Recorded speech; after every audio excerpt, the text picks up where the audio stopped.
Good day, everyone. Good day from the International Trade Center at the Women's Business Development Center in Chicago. We'll give it one more minute, and then there we go. Thanks for joining us, and hold on for another minute or so.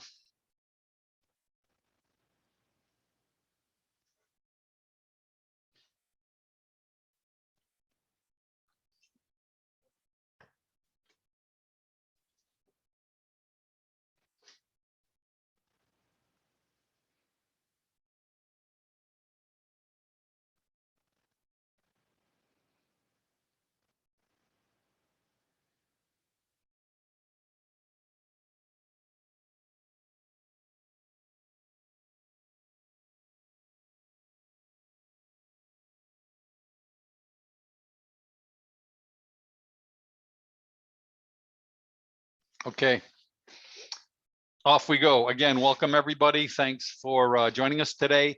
I'm going to go through a few slides just to talk about the International Trade Center in the state of Illinois and the organizations involved today. Apologies if you've sat through this before, which many of you probably have. And let me begin. All right. And we start with the slides don't. So we'll stop and we'll start again.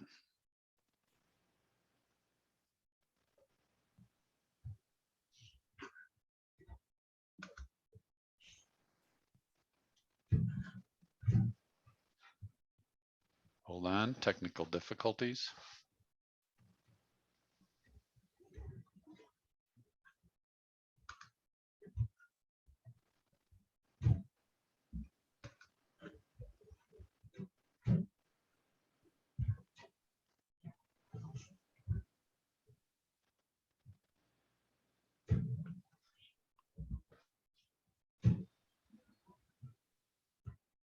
We'll be right with you as soon as we sort through this. I think I know what I'm doing.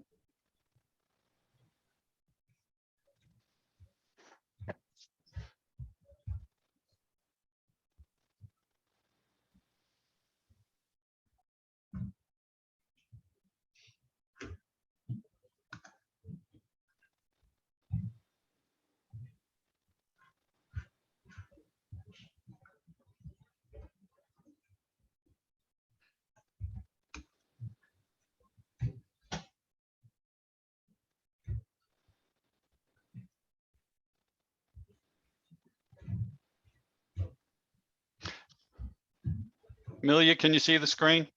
Yes, I can. Okay, there we go. Again, greetings from the Women's Business Development Center. We're located on Michigan Avenue in downtown Chicago. The WBDC is a quite well-known, well-established nonprofit that's recognized in the field of women's business economic development. And there's a whole slew of programs available at the WBDC to help your business grow. At the WBDC, including the ITC, which I direct, the International Trade Center, we've got a small business development center, which if your business is interested in just ideas and help on startup, research, business plan analysis, funding, nothing to do with international, but just getting your business up and running, there's help at the WBDC there. We also have what's called a PTAC, a center that's focused on helping you getting into government contracts, government business, whether that could be Cook County, City of Chicago, State of Illinois, or federal contracts. We've got a whole set of programs that can help you walk through that. So just to know, if you need interest in any of these, you can look up wbdc.org or reach out to me and I can introduce you to the people involved at our center that can help you. So I run the International Trade Center at the WBDC. And we're an extension of the state of Illinois' Office of Trade and Investment. So we help companies typically export.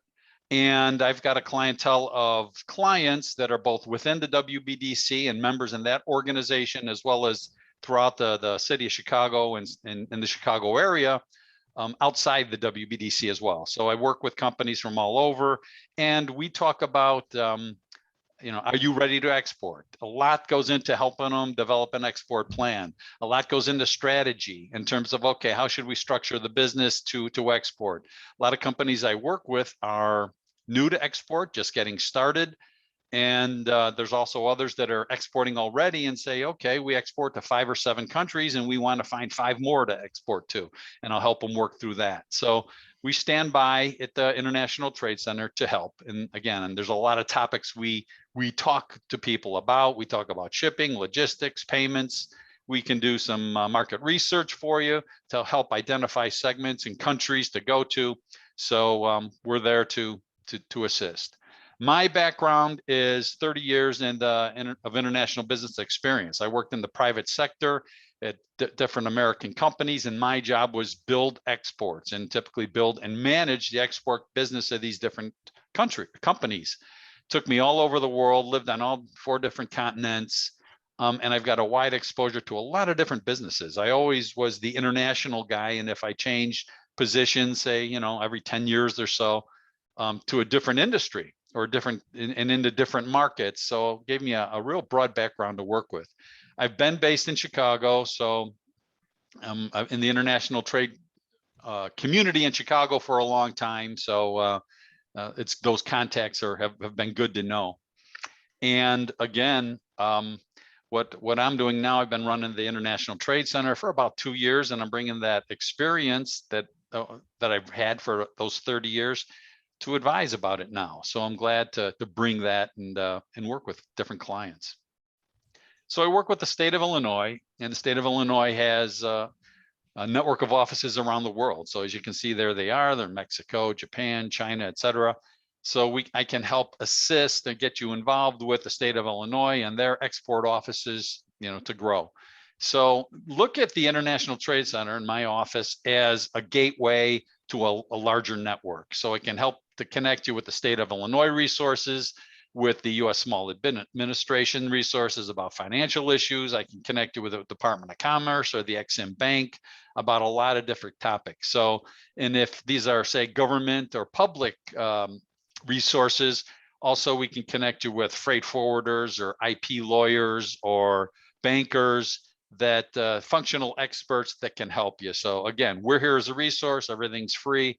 We're here as a gateway to experts in the international field. Just to let you know, there's also, the state's got this program called an I-STEP that's a grant, free money grants for export activities. So there's things you have to do to meet the requirements, and there's an application, but keep in mind that as your export business develops, there's a chance that there's these grants that can be, I don't know, to $3,000 to $4,000 to $5,000 to $6,000 range that can help you with your export activity. So keep that in mind. And if you want to know about it, reach out and let me know. So here I am at the International Trade Center again.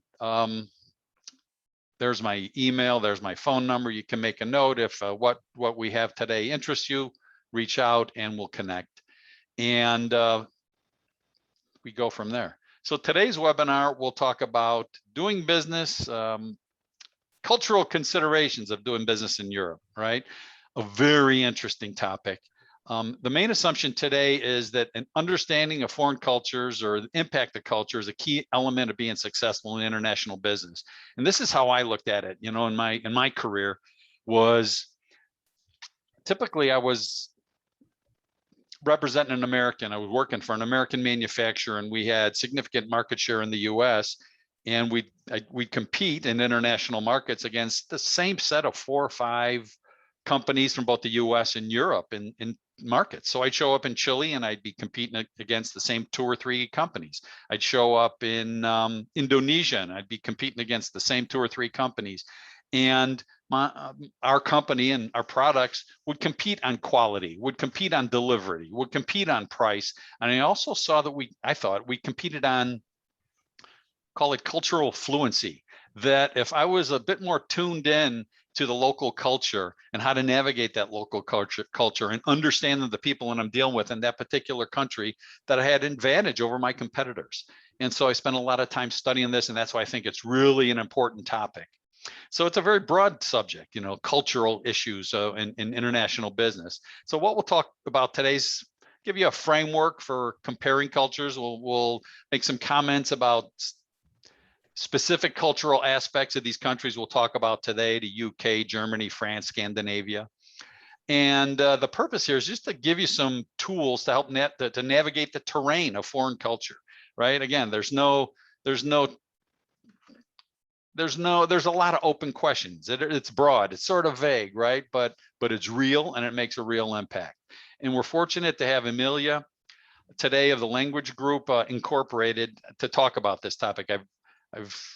Amelia knows what she's talking about. She advises on this topic as a consultant, and she teaches this at the university level. So it's going to be a deep dive today into these countries and these cultures, and it's gonna. I think you'll find it quite useful and interesting. So it'll go about an hour, and we'll have some QA at the end. We'll send all the slides out at the end, later today, tomorrow as well. So anybody who's on board today will get the information. And keep in mind, the next ITC webinar will be on Monday, December 6th, and we'll talk about international intellectual property and what you need to know if you're going overseas with copyrights and trademarks, etc. So from there, I will stop sharing, turn it over to Amelia. She'll introduce herself further, and off we go.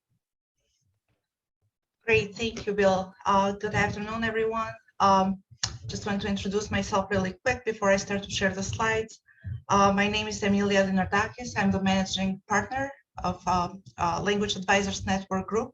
We are a global leadership company, and we focus on workforce development, bilingual workforce development, cross-cultural training. We work with language instruction. We teach all languages.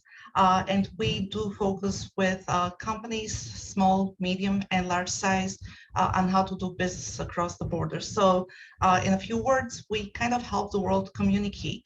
Now, without losing much time, I know I have a very dense presentation, so I don't want to waste too much time. At the end of the presentation, all my contact information will be on the last slide. Feel free to reach out to me on LinkedIn. I would love to connect. Give me one moment here. Let me turn this. I'll turn the video off so we can.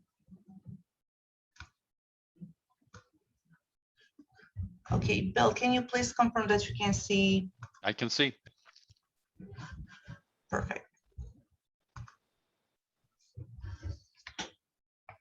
There we go. So thank you. So how do we define culture? That's one of the topics we're going to see in the agenda. We're going to talk about trust. Trust is one of those components that you'll hear me bringing up in almost every culture. So it's kind of the glue that holds us together. We're going to talk about the 6 cultural dimensions, the high context versus low context cultures. How do we separate the 2 of them? What are the characteristics of each? How to recognize high context versus low context cultures. And then we're going to dive into the countries that we're going to discuss today, which are United Kingdom, France, Germany, Benelux, and Scandinavia. So first of all, let's start with what is culture. The word culture comes from Latin, cultus. Cultus means to care. We see it in different words like agriculture or cultivate. And what's interesting about the word cultus, or to care, is that people care for things differently from what we do. So we have to keep in mind that what's important to me is not necessarily important to you as an individual. Cultural intelligence, or CQ, is the ability to recognize and adapt all cultural differences. It gives you the confidence to operate successfully in a wide range of settings in other cultures. And it doesn't refer simply to nationality or ethnicity or religion. We always have that perception of ethnicity being a culture. In reality, it can also apply to social groups, business organizations, age groups, teams, etc. So how is cultural intelligence developed? A lot of us are familiar with the ethos, logos, and pathos. Kind of the same applies to the cultural intelligence. First, we have the cognitive means. That's the head. That's our ability to think and learn about our own cultures and other people's cultures. The second component is the physical means. So that is the body. So those are your senses, your actions, your demeanor, your handshake, your mannerism. And then the third component is our motivational means, the emotions. Okay, so how to gain rewards and strengths from acceptance and success, or overcoming obstacles, or how do we deal with setbacks, or how do we deal with doubt, with ambiguity.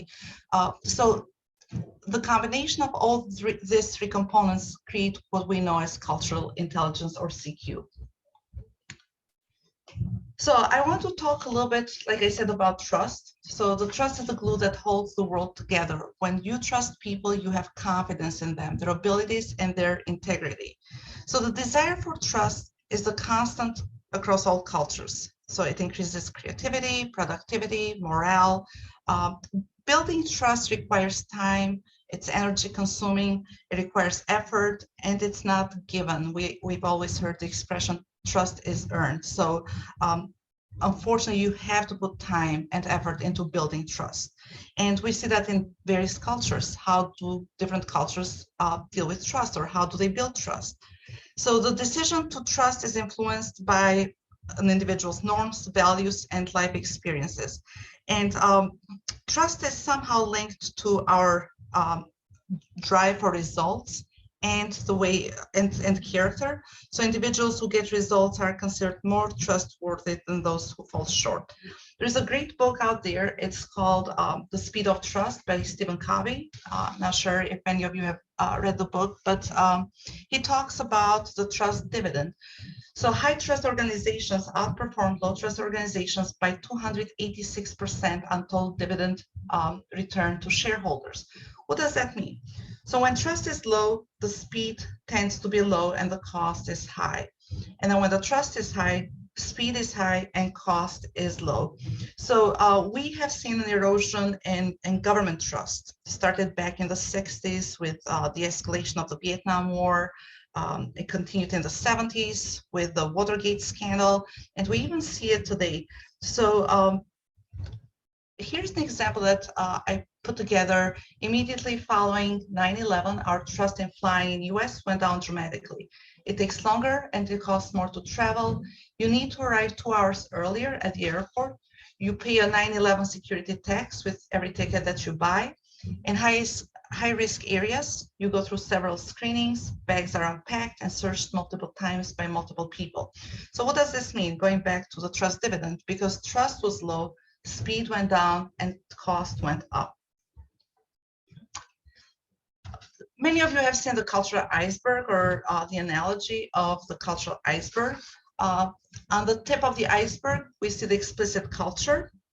So the tip reveals just a small portion of the entire mass. Culture is similar to this iceberg. You only see what is obvious: the clothes, the appearance, the speech, the accent, grooming, music, art, greetings, rituals, etc. Whereas the bottom of the iceberg, under the waterline, are all the core values that define us as individuals, that are important components to each one of our culture. Those would be what's acceptable or non-acceptable behavior: honesty, respect, integrity, trust, and then you can see some other examples there. When you look at this picture, you'll see what I'm assuming would be a face. You see eyes are framed with the glasses that spiral away.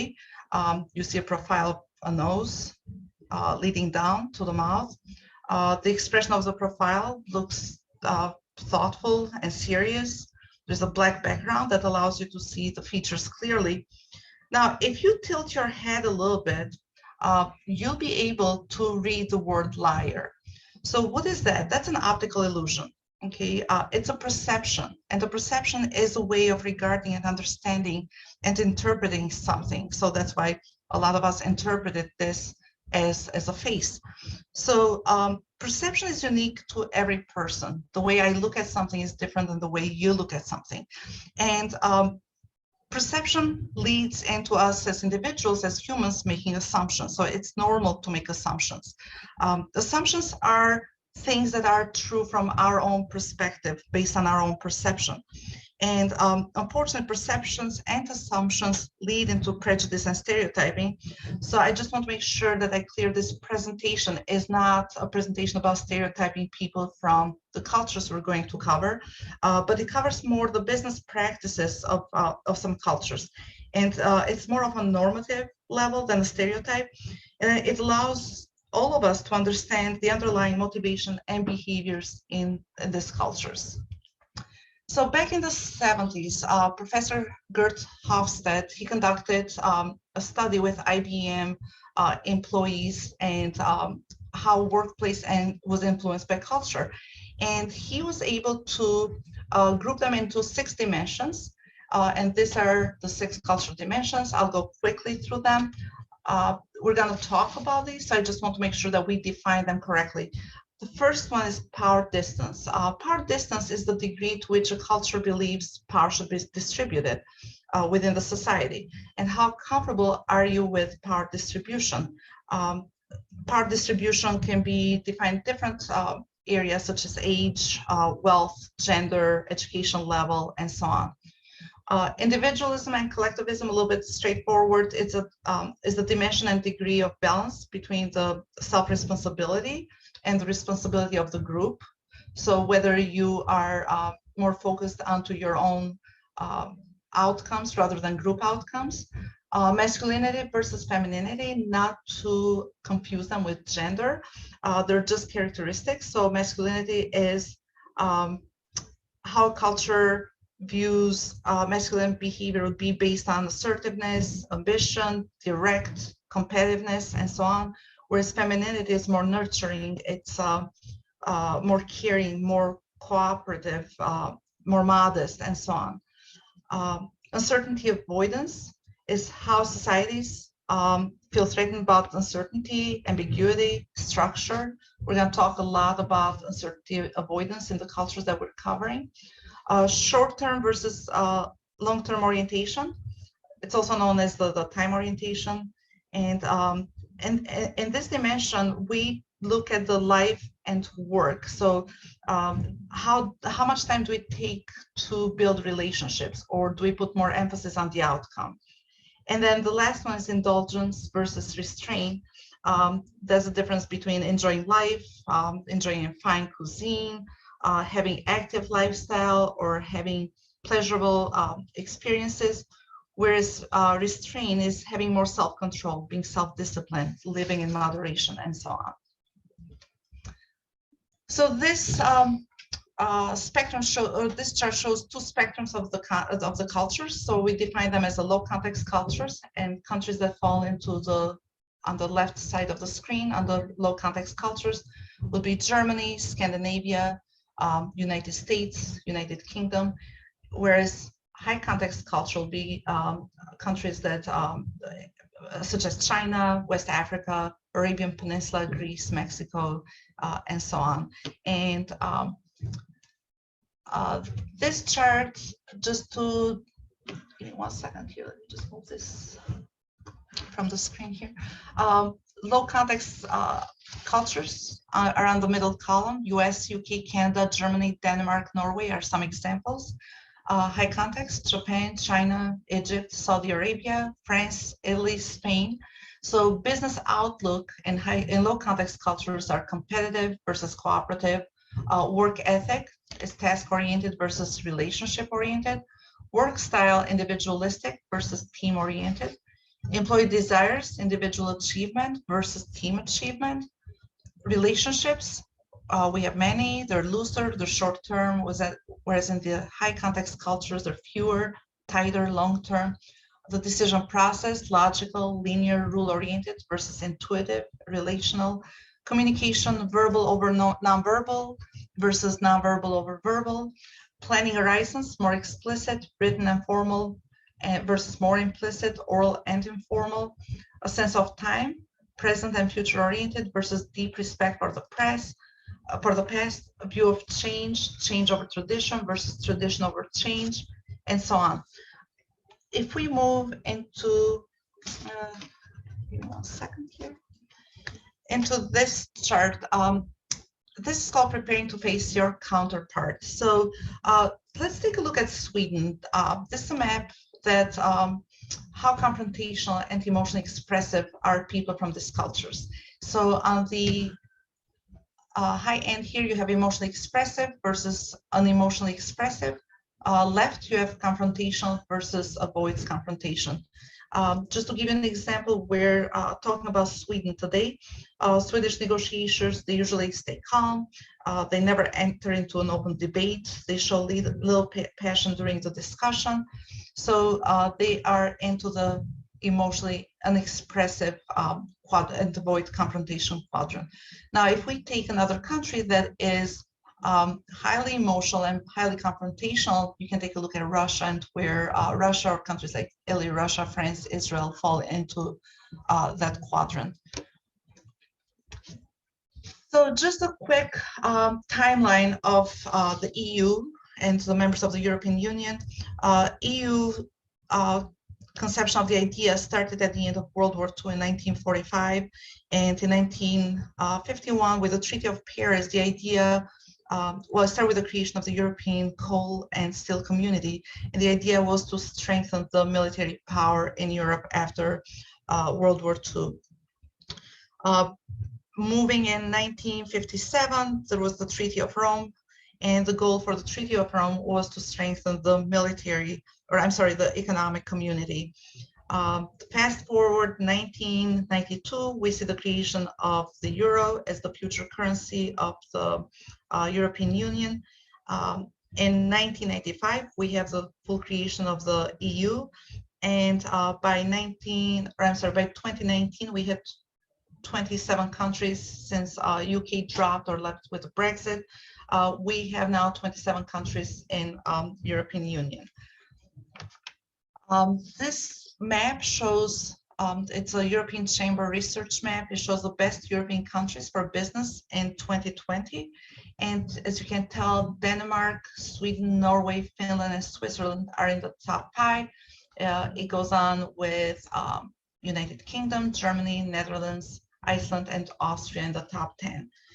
So why is this important? It kind of shows you what are the healthy countries to do business in Europe. That means they have less corruption, a higher power of purchase, and so on. The red arrows that you see in that chart, for example, on Norway number 3, that dropped. I think Norway was number 2, so that dropped to number 3.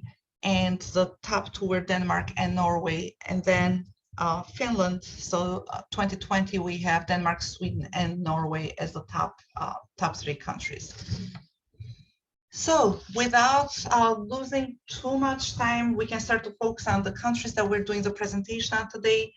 And starting with the first country is United Kingdom. England has a population of 63.3 million inhabitants. It ranks as one of the top 3 largest countries in Europe, and is the most dense populated country in Europe. And London alone has about 8.3 million people and ranks as the largest city in Europe. The land area is smaller than the state of Oregon in the United States, but British territory once circled the globe. So a lot of us have heard the expression, the sun never sets on the British Empire. It's because of the territory that was holding for many years. So the cultural orientation of the United Kingdom. First of all, United English people display a need for order and structure. They thrive on order and structure. Unlike Americans, they prefer indirect communication to avoid direct confrontation. They are taught proper, polite behavior with sophisticated form of communication, and somehow they avoid expressing emotions. And by expressing, if you are a counterpart from the United States and are highly emotional, that is usually seen as a vulgar way of behavior and lack of self-control. Formality is expected, and there is a preference for manners and etiquette. They like rules and procedures.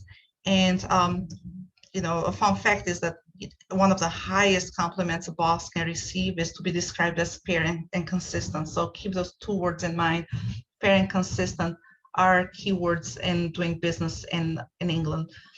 British tend to be single focused, so they prefer doing one thing at a time. They don't like interruptions. They try to avoid interruptions. And as I said, they prefer order and structure. They also have a preference for linear thinking with a beginning and end in mind. So that's why they like deadlines. They stick to deadlines. It gives them that structure they require.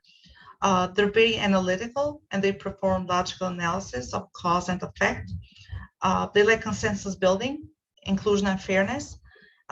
Businesses tend to focus on winning, but also they don't want to leave the other person feeling cheated. So they want the other side feeling satisfied with the outcome. So they go for the win-win type of negotiation.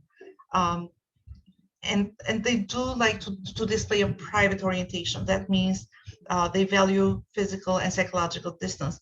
An example I can give you there is people who use cell phones in public. They're usually or often criticized, or touching colleagues when they speak is viewed as a rude behavior.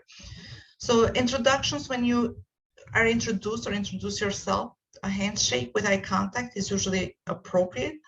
Other touching such as back pats, hugs, kisses, those are all seen as inappropriate. There is a preference for hierarchy displayed by division of ranks and classes, and even businesses can be divided by middle class managers, lower class workers or employees, and they're pretty comfortable with that separation of power hierarchy. There is a preference for competitive behavior. Competition is viewed as healthy, inspiring, creative, as long as nobody has an unfair advantage. Talking about gender equality, while gender equality has improved in UK, competitive behavior in men is still seen as more socially acceptable compared to women in the same circumstances. So there is a preference for order and clarity is highly valued, and its absence can actually cause anxiety and complaints in the British people. So we're gonna, even though we can have a whole course on interacting in UK, managing a team in UK, or hiring in UK, or negotiating in UK, I kind of put this, what are you doing in UK? So whether you're interacting, managing, hiring, or negotiating, in terms of punctuality, British are punctual. So make sure you arrive on time for meetings and appointments. And they do like to develop long-term business relationships. They like humor, and sarcasm is a favorite form of humor. Negotiation strategies. One of the questions that comes to mind is, would British accept as evidence objective facts that are, validated as source of truth? Those are very important to the British people. Little credibility is given to feelings that one has about an issue, and they usually don't reveal much excitement or emotions, and they try to keep the other side's emotions restrained as well. And in terms of decision making, they don't like to be rushed, so allow them to suggest the meeting is finished. Then do not prolong your visit. Avoid any confrontational topics such as politics, religion. They'd love to talk about soccer, so get yourself a little familiar with soccer if you're traveling to England. And then speaking complete sentences and avoid slangs. So the second country we're going to take a look at is France. And here's a fun fact about me. I was a French major in college back in the days. And everybody said, what are you going to do with it? I said, I don't know until I figured out what to do with it. But France, I love France. It's the largest in land of all the European countries. I would say about the size of Texas. Some of the major cities are Paris, Marseille, Lyon, Toulouse, Nice, Nantes, Bordeaux. When French people refer to the metropolitan France, they don't mean just the boundaries of France, but they're referring to other land areas of the microstates of Andorra, Luxembourg, and Monaco. The geographical position of France gives a few advantages. First, it is a crossroad to the heart of EU. And secondly, the coastline provides access to Northern Europe, Americas, Africa via the North Sea, the Atlantic Ocean, and the Mediterranean, which are amongst some of the busiest waterways in the world. The region is made, or the actual country is made up of 22 regions. It's subdivided into 96 departments and 36,000 municipal communes. France's economy ranks second after Germany in Europe and the fifth in the world. So these are just a few fun facts about France. Okay, the cultural orientation of France. Unlike their American counterparts, French prefer to consider time as fluid. Okay, so time is a fluid concept. They find time to relax, and they have a very relaxed attitude towards time. They also focus on tasks and outcomes, and they spend time building and maintaining relationships with those around them. They're single focus, so that means that they prefer to handle one task at a time. French people, they value the quality of life, and they take time to appreciate the small daily pleasures, such as a good meal or good company. Unlike us, who we use, direct language, French people have difficulty handling conflict. So they're more likely to attempt to minimize the appearance of criticism, especially in the workplace. They're very expressive, and the ability to communicate eloquently is an asset, or they think it's an asset, both socially and professionally. And it's considered to be positively correlated with intelligence. So the more eloquently you speak, the smarter you are. That's their view on the communication style. In the workplace, they're formal. They comply with etiquette and with protocol. They address each other with the formal you, so they refer to each other with vous instead of tu, or by monsieur or madame, followed by their last name. So they're very formal in in the introduction stage. They have a strong sense of uniqueness. I mean, they're very nationalist, so they believe that their country has a very distinctive and unique culture and heritage. They're attached to their past. They value their heritage, and this allows them to look at the past as a guide into how to adapt changes into the future. So they go with the idea that if a change is presented, you always hear them saying, well, we've never done it this way. And it's because they are very attached to their past. They prefer to analyze issues by looking at theory rather than studying the facts. They do display a private orientation and tend to place the distance between themselves, both physically and professionally. For example, you'll see French employees, they like to have their offices, their own office, and work behind closed doors rather than open spaces. They're very unlikely to discuss their family or other private matters. So in that sense, they're very private. They display a strong sense of hierarchy in the workplace with clear professional levels. They value titles, and they don't like to bypass hierarchy. So you always have to look at who is in charge within the organization, who is in charge, and you cannot bypass that hierarchy. They tend to be motivated and driven by personal interests. Accomplishments and potential are very important to them, and they have a competitive orientation. So looking back at their education system, it goes, it moves forward into the workplace. They can be competitive with each other in order to be selected or recognized for promotions, and they place a great value on achieving titles, prestige, authority, etc. French individuals, they prefer order, they dislike ambiguity around tasks and responsibilities, and managers tend to expect the subordinates to operate within the structure they have formulated. So it's important that they stick to that framework or structure of decision making. Again, whether you are interacting, managing, hiring, or negotiating in France, a handshake is a standard form of greeting between business associates. It should, if you have various genders in the group, it should be initiated by a woman when she's introduced to a man. Business cards are exchanged without any particular protocol.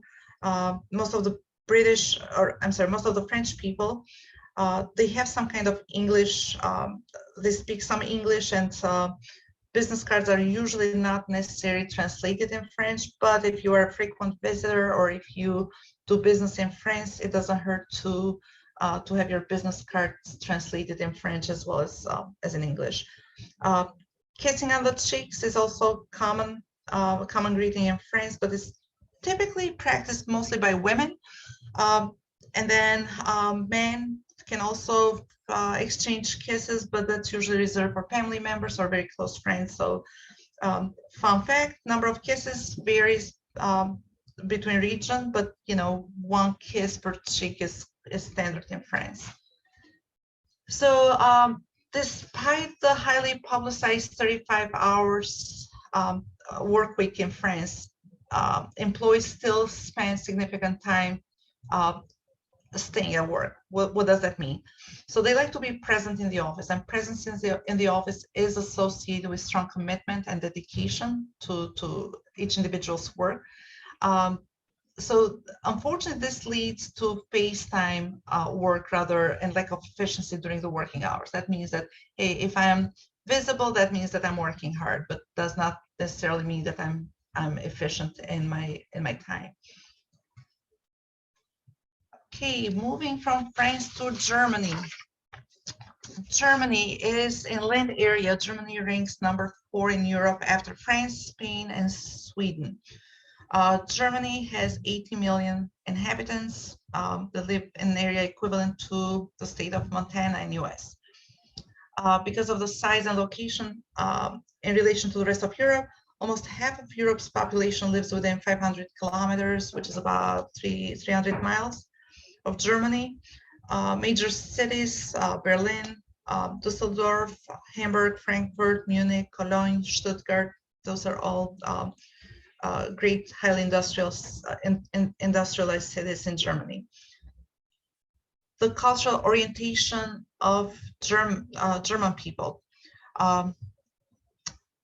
Germans like to be punctual, we know that. And the precise definition of punctuality and the belief that time determines action indicates a preference for a fixed orientation in Germany. Therefore, you don't want to be late for a meeting. Make sure you allow enough time, including travel time, so calculate the margins for appointments and meetings. And that will apply not just to business meetings, but even those that are scheduled after work. Germans usually break projects into tasks, and they like to define the parts of each task. And when crises occur, they can deal with fluid time, but they prefer predictability, and they like to plan things ahead. They tend to value high performance. They like to accomplish tasks and meeting goals, and they think slowly and spend time on perfection. If someone spends too much time on a task, you gotta be careful with that. It can be interpreted as a lack of knowledge and lack of competency. So you want to move from task to task in a timely manner. Germans like to spend time welcome people and make them feel at ease prior to driving the discussion to real results. And relationships can be slow to build, but they can usually last a lifetime. Germans are likely to voice problems directly and to appreciate directness from others. There is a difference between North and South. In North, people tend to be even more direct than those who live in the South. And certain topics may not be discussed openly, particularly those that are perceived as too personal. Germans value a factual, detached, and dispassionate style of communication, so they tend to minimize emotions and small talk. They tend to get straight to the point, and they get fully focused on achieving their goals. And for Germans, emotions are not important, and even sometimes negatively perceived in business meetings. They can also be perceived as weakness. They tend to also be formal. They usually do not refer to their colleagues but by their first name.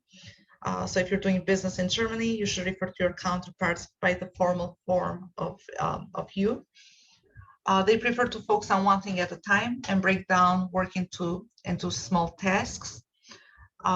They like to structure time as much as possible. They use outlooks, agendas, and they put a lot of attention to details in scheduling. Germans generally rely on explicit and precise communication.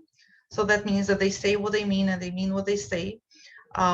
Clearly written communication is considered very important, so it can be perceived as a weakness if someone uses an overly high context way of communicate filled with emotional remarks. Germans believe that one needs details, facts, and data to convince the audience during a presentation or during a negotiation. It's very important that you go into a meeting with a German counterpart prepared with surveys, data analysis, market research, best practices. In German culture, business culture, words are cheap, so make sure that you have supportive documents. They're very much in control of themselves. They believe that social, political, and professional environments can and should be changed to fit the needs. So they like to have a structure, but then they like to approach problems and dilemmas in a structured way as well. They tend to value privacy. They don't like open plan offices. Again, they prefer separate office with closed doors to keep that psychological and physical space. They stick to their job description, so they're often responsible for what is written in job descriptions. And regionally, Germans in the South tend to stand a lot closer to each other than the northern counterparts, if we're referring to the physical distance. And power plays an important role in Germany, but with less focus on hierarchy, unlike France that are more hierarchy-based. Germany is more into the equality type of work environment. They value achievement, results, and personal ambitions. They greet usually each other with a handshake unless the group is too large. Then they, a head nod is good, and with a greeting.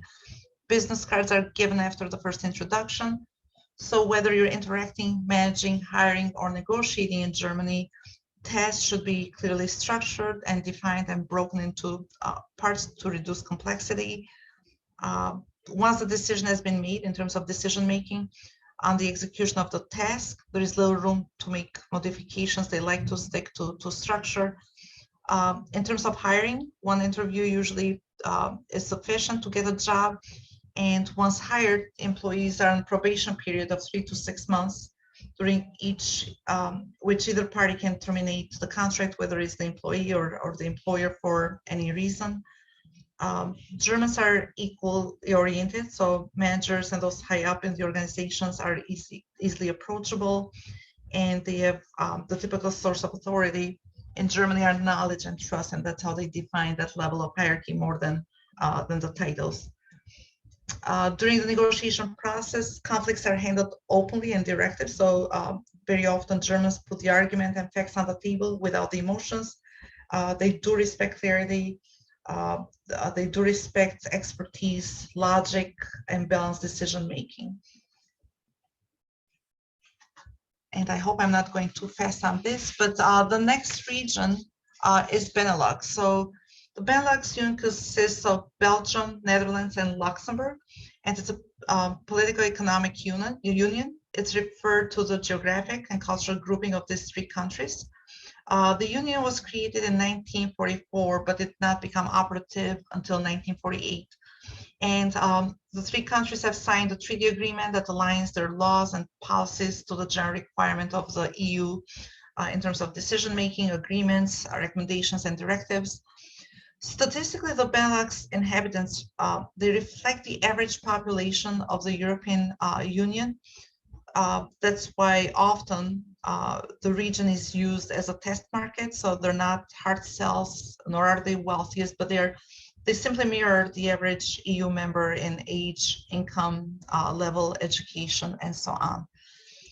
In the Benelux countries, time is fixed and schedules and deadlines are strictly followed. For example, punctuation shows respect for the value of time, for your time and other people's time. It's considered good form to make it is not considered a good form to make last minute changes. So people like to stick to their meetings or agendas. Many Dutch people do not feel comfortable when colleagues or guests drop by unannounced. So make sure you have an appointment if you're dealing with somebody from the Benelux region. They do not appreciate when schedules are interrupted. So the more prepared you go into, or when you interact with these people, the better it is. They value achieving measurable tasks and goals. So they sometimes business people can lack patience when doing business with people from other cultures, and they're very task oriented, so they do not spend much time in building relationships in the workplace. In terms of communication, Benelux countries, the communication is direct. They tend to say what they think. They believe that truthfulness and honesty are great virtues. They value assertiveness and clarity over emotions. And they're also open to constructive feedback, but they do not feel comfortable when you're overly emotional and over emotionally expressive. They find that display of emotions is distasteful or inappropriate. But communication is rather formal in most fields. However, more companies are using open space office plans, which tends to develop a more informal work environment, and they're perfectly fine with the open office plan. People in these countries expect anyone to be treated in the same way without preference or favorism. They stick to the rules and procedures, and they apply them the same way in all situations, regardless of the rank or status. In Luxembourg, the respect for protocols, punctuality, politeness, and courtesy always gives the right impression.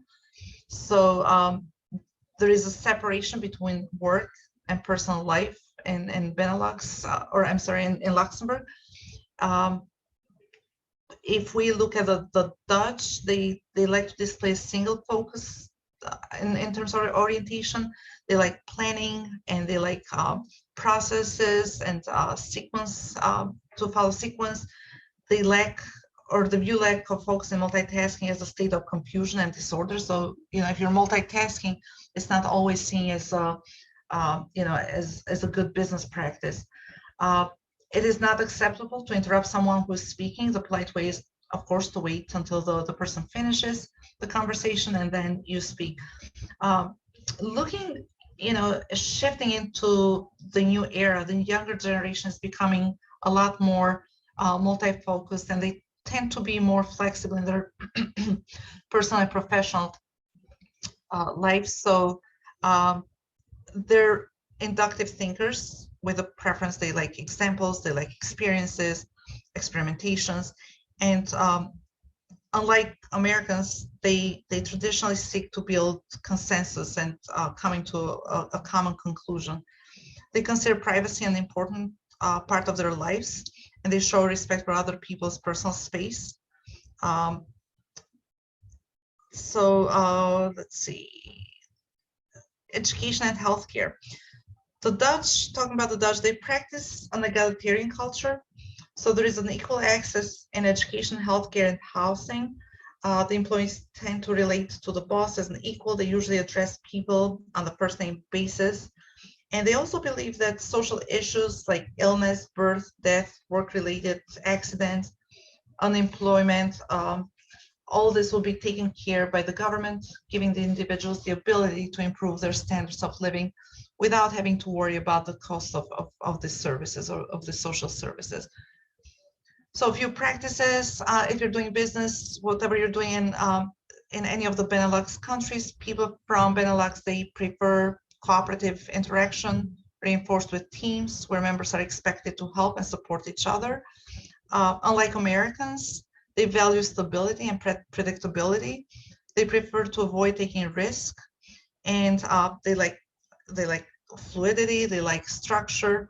And if they don't have those, it can become very stressful if they're conducting business with somebody who is less structured.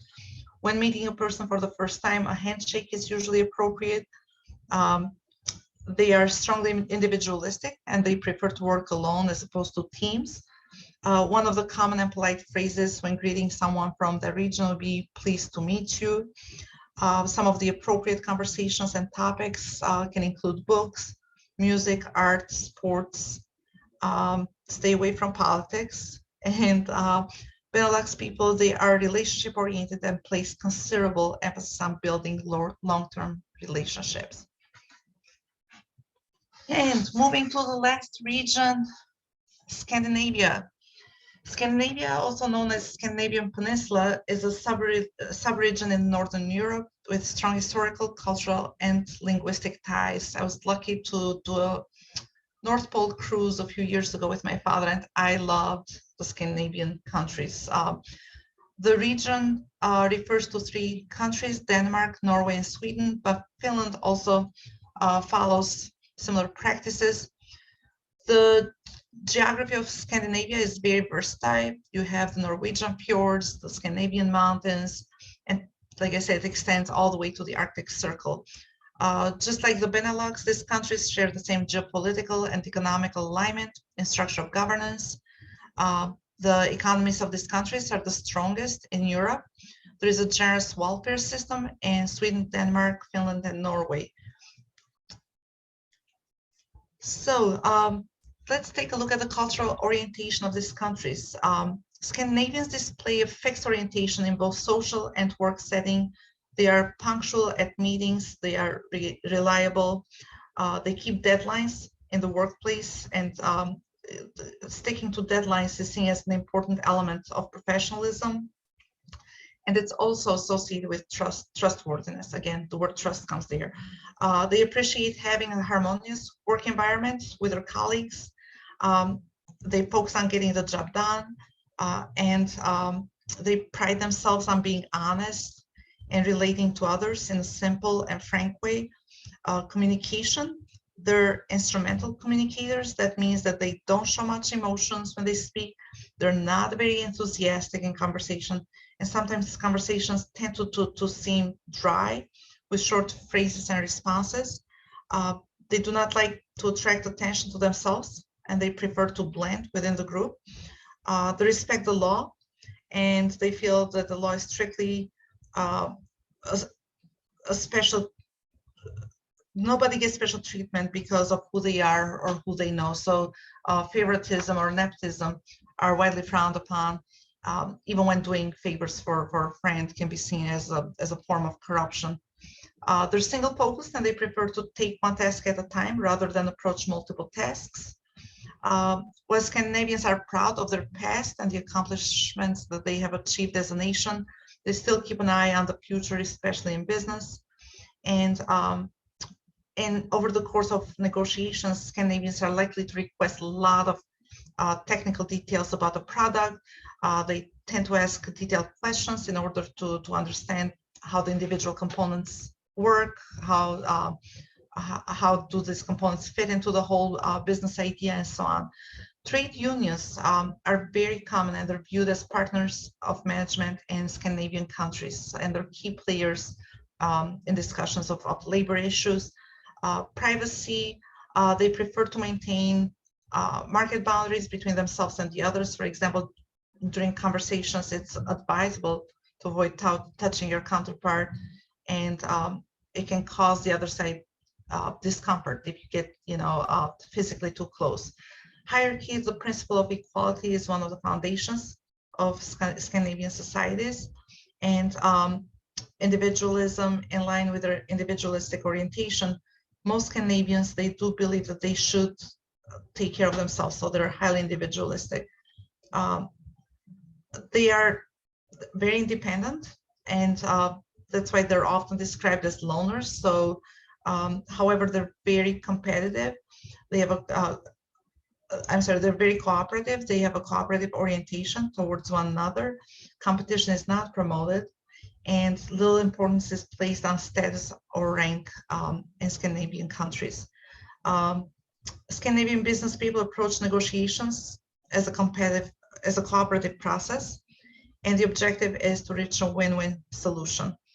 Taxes, everybody wants to talk about Scandinavian taxes. The high taxes of Scandinavia are means to sustain the welfare state, in which it's one of the pillars of the region.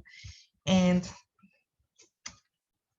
whether you are interacting, managing, hiring, or negotiating in Scandinavian countries, it is customary to shake hands firmly and look at the other person directly in the eye. You can nod or raise your hand as a greeting. Often a warm smile is sufficient. Don't put your hands in your pocket while speaking to someone, as it is considered unpolite. Scandinavians, they use English when they do business with foreigners, and interrupting is considered very impolite. Outbursts of emotions are considered inappropriate. They avoid heated debates as well as sensitive topics, and they're very opposed to personal confrontations and criticisms. Talking again about taxes, used to be 70% of an employee income tax was used in order to provide a wide range of social benefits. And I think that number has gone down, or it's closer to 50% nowadays, to ensure that Scandinavian citizens have a cradle to grave security. So what do Scandinavian countries have? What are similarities and differences? Finlanders, I would say they probably hold more into their nationality and heritage, whereas Denmark and Sweden and Norway, they feel more flexible in the way they do business. So this is what borders that picture that you see there. This is what borders the countries. That means water is what borders the countries. But people from Finland, they do feel like they have that cultural fault line, but just because that's where the Europe ends and that's where Asia starts, and they've been through wars with Russia, and they're trying to retain their culture, their laws, their independence over the centuries. So a few tweaks on the traditional foods, occasions, variations, and public celebrations. Everything seems to be kind of aligned with all four countries. And thank you for participating. This is my contact information. Feel free to take a picture. I hope I did not sound like I was in steroids, but I had to cover. Feel free to link or to connect on LinkedIn. And thank you. Thank you, Amelia. That was outstanding. As you were going through the examples, I was just sitting here nodding my head like, yeah, my 2 years living in Paris. Yeah, that's how it was. My several years working with Germans as my company was bought by a German corporation. Yeah, I understand that too. So accurate, relevant, quite really well done, and a lot of information. Okay, that was the purpose, right? To inform and educate. Next time we take one country at a time. That's the thing too. You're exactly right. We could just do a deep dive into any of those countries and spend the whole time on it. Let's see if you have comments or questions, please put in the Q&A. We'll see if we've got anything. I don't really see anything at this point. I did notice that our participants, they stayed the whole way, so they were they were quite interested. Nobody left. Everybody stayed all the way till the end. That's a good sign. Yeah, it is a good sign because it was really high quality content. Well, here's one from Jean Turner. Do you feel that the Germans are perfectionists? Yes, they love to perfect. Even there is a joke out there between a German and a Japanese, and the German said, we made the thinnest, or the Japanese said, we made the thinnest wire that exists. You cannot even see it unless it's under the microscope. And the German said, yeah, we're able to make a hole into that wire. That's how detailed they are. They're very detail oriented. They're perfectionists, and they do not get satisfied with a product until it's taken to that level of perfection. Jean makes a comment, and another Jean, that, yeah, one country would have been enough. Yeah, I guess we're learning as we go, and we'll do this again, and we'll pick some other countries, and maybe we will narrow the focus because that was a lot there. Yeah, there's your phone number. We're good to go there. Anybody, I'll send a follow-up. I'll send the slides to everyone. All our contact information's there. Any questions, we could, we can circle back at that point. Amelia's phone, there it is. The several countries, okay. A lot of positive comments, and you know what? That's good for today. That's what we wanted to do. So thanks everybody for attending. Information's coming out. Stay tuned for future webinars, and we appreciate your attendance and interest today. Great, and again, Amelia, thanks. We'll be in touch. Great, thank you. Thanks, everyone. Excellent. Thanks.